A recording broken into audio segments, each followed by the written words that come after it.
हम देख रहे हैं जनरल स्टडी प्लस हिस्ट्री के प्रीवियस ईयर के क्वेश्चंस, जो कि सन 2024 में ग्रुप 3 सब इंजीनियर्स में ये क्वेश्चंस हमको देखने को मिले हैं। तो विश्व नारियल दिवस प्रतिवर्ष कब मनाया जाता है? विश्व नारियल दिवस प्रतिवर्ष 2 सितंबर को मनाया जाता है। 2 सितंबर को विश्व नारियल दिवस मनाया जाता है। विश्व नारियल दिवस हर साल 2 सितंबर को मनाया जाता है, जो नारियल के महत्व और इसके लाभों के बारे में जागरूकता बढ़ाने के लिए मनाया जाता है। इसलिए मनाया जाता है कि ज़्यादा से ज़्यादा लोग इसके बारे में जागरूक हों और उसके महत्व को, नारियल को महत्व दें, ताकि इसकी पैदावार अधिक हो। 2009 में प्रत्येक वर्ष 2 सितंबर को विश्व नारियल दिवस मनाया जाता है। 2009 से प्रत्येक वर्ष 2 सितंबर को। कब से मनाया जा रहा है? सन 2009 से प्रत्येक वर्ष 2 सितंबर को नारियल दिवस मनाया जाता है। Bharat, Malaysia, Indonesia, Philippines, Thailand, Kenya, Vietnam जैसे नारियल उत्पादक देशों में के किसानों को नारियल उगाने वाले व्यवसाय में हितधारकों द्वारा मनाया जाता है। दिन 2 सितंबर को मनाया जाता है। उद्देश्य इसका है नारियल के महत्व, पोषण, आर्थिक, सांस्कृतिक महत्व पर प्रकाश डालना, खासकर उष्णकटिबंधीय क्षेत्रों में जहां वे लाखों किसानों के लिए आय और आजीविका का एक प्रमुख स्रोत है। बहुत सारे क्षेत्र ऐसे हैं जहां नारियल ही लोगों के लिए जीविका और आय का साधन है। तो उन क्षेत्रों में लोगों को प्रोत्साहित करने के लिए प्रत्येक वर्ष सन 2009 से 2 सितंबर को नारियल दिवस मनाया जाता है। स्थापना 2009 में एशियाई और प्रशांत नारियल समुदाय APCC द्वारा स्थापित किया गया। APCC क्या है? एक अंतर सरकारी संगठन है जो नारियल उत्पादक देशों का प्रतिनिधित्व करता है। जो भी जितने भी नारियल उत्पादक देश हैं उनका सभी का प्रतिनिधित्व करता है। क्वेश्चन नंबर 12 है हमारा, भारतीय बीमा विनियामक और विकास प्राधिकरण IRDAI का मुख्यालय कहाँ स्थित है? हैदराबाद में। भारतीय बीमा विनियामक और विकास प्राधिकरण का मुख्यालय हैदराबाद में है। भारतीय बीमा विनियामक और विकास प्राधिकरण IRDAI का मुख्यालय हैदराबाद में स्थित है। IRDAI का गठन बीमा विनियामक और विकास प्राधिकरण अधिनियम 1999 द्वारा किया गया था। IRDAI का गठन बीमा विनियामक और विकास प्राधिकरण अधिनियम द्वारा 1999 में किया गया था। इसका गठन, IRDAI का गठन 1999 में किया गया है।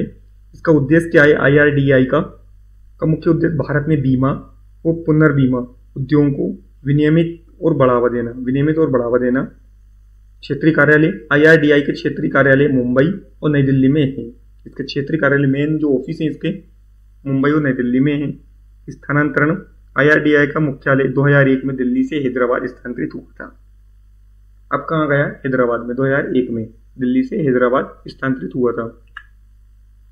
क्वेश्चन नंबर 13 है, बैंकों द्वारा जब्त संपत्ति की ऑनलाइन नीलामी के लिए ई नीलामी मंच है। ई नीलामी मंच क्या है? ई बिक्रे एक मंच है या वेबसाइट हम इसको कह सकते हैं, जिस पर की जो बैंकों द्वारा जब्त संपत्ति होती है, जो लोग लोन लेते हैं या फिर किसी भी कारण से अपनी संपत्ति को बैंक को देते हैं और उसके बदले में कुछ संपत्ति या कुछ व्यवसाय शुरू करते हैं, और वो अगर वो वापस नहीं लेते हैं तो उसके द्वारा नीलामी के लिए ई नीलामी मंच तैयार किया गया है, जो कि क्या है? ई बिक्रे मंच है।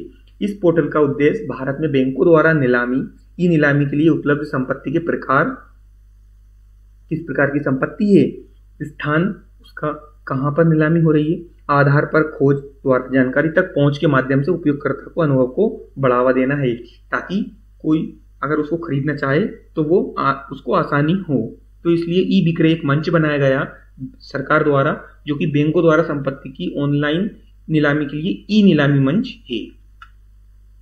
ई बिक्रे प्लेटफॉर्म सभी सार्वजनिक क्षेत्र के बैंकों PSB की ई नीलामी साइटों संपत्ति खोज सुविधा के लिए नेविगेशनल लिंक देगा और ई नीलामी के लिए संपत्तियों की जानकारी, समान संपत्तियों की तुलना के लिए एकल खिड़की पहुंच भी प्रदान करेगा। मतलब कि एक ही जगह से सारी जानकारी, नीलामी से संबंधित सारी जानकारी मिल जाए।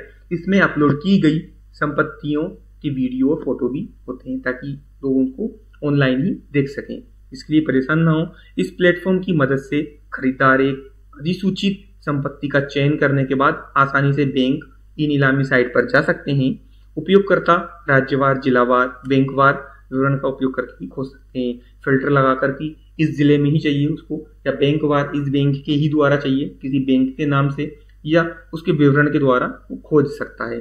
तो ई विक्रय प्लेटफॉर्म एक बहुत ही अच्छा प्लेटफॉर्म है जिसके द्वारा बैंकों द्वारा जब्त संपत्ति को नीलामी के लिए ई नीलामी विक्रय मंच है।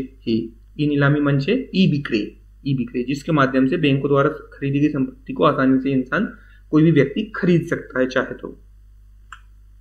क्वेश्चन नंबर 14 है 1949 में भारत का अंतिम ब्रिटिश कमांडर, 1949 में भारत का अंतिम ब्रिटिश कमांडर इन चीफ कौन था? ब्रिटिश कमांडर इन चीफ कौन था? General sir Francis butcher. General sir Francis butcher जो थे भारत के अंतिम 1949 में भारत का अंतिम ब्रिटिश कमांडर इन चीफ थे। 1949 में भारत का अंतिम British commander in chief general sir Francis butcher थे। 15 जनवरी 1949 को फील्ड मार्शल कॉन्ड्रेरा मलप्पा करिप्पा ने उनका स्थान ले लिया और भारतीय सेना के पहले भारतीय कमांडर इन चीफ बने। क्वेश्चन नंबर 15 है सतपुड़ा पर्वतमाला में स्थित हिल स्टेशन, सतपुड़ा पर्वतमाला में हिल स्टेशन पचमढ़ी, सतपुड़ा में है पचमढ़ी हिल स्टेशन, मध्य प्रदेश के किस जिले में स्थित है? मध्य प्रदेश के नर्मदापुरम जिले में, होशंगाबाद जिले में पचमढ़ी स्थित है। पचमढ़ी सतपुड़ा पर्वतमाला में स्थित है और यह मध्य प्रदेश के नर्मदापुरम जिले में स्थित है। मध्य प्रदेश के किस जिले में? नर्मदापुरम में पचमढ़ी स्थित है। मध्य प्रदेश का एकमात्र हिल स्टेशन पचमढ़ी होशंगाबाद जिले में सतपुड़ा रेंज की घाटी में समुद्र तल से 1067 मीटर की ऊंचाई पर स्थित है। समुद्र तल से 1067 मीटर की ऊंचाई पर स्थित है पचमढ़ी। एकमात्र भारत का हिल स्टेशन है मध्य प्रदेश का, एकमात्र मध्य प्रदेश का एकमात्र हिल स्टेशन पचमढ़ी है जो कि होशंगाबाद जिले में सतपुड़ा रेंज की घाटी में समुद्र तल से 1067 मीटर की ऊंचाई पर स्थित है, मध्य भारत राज्य का।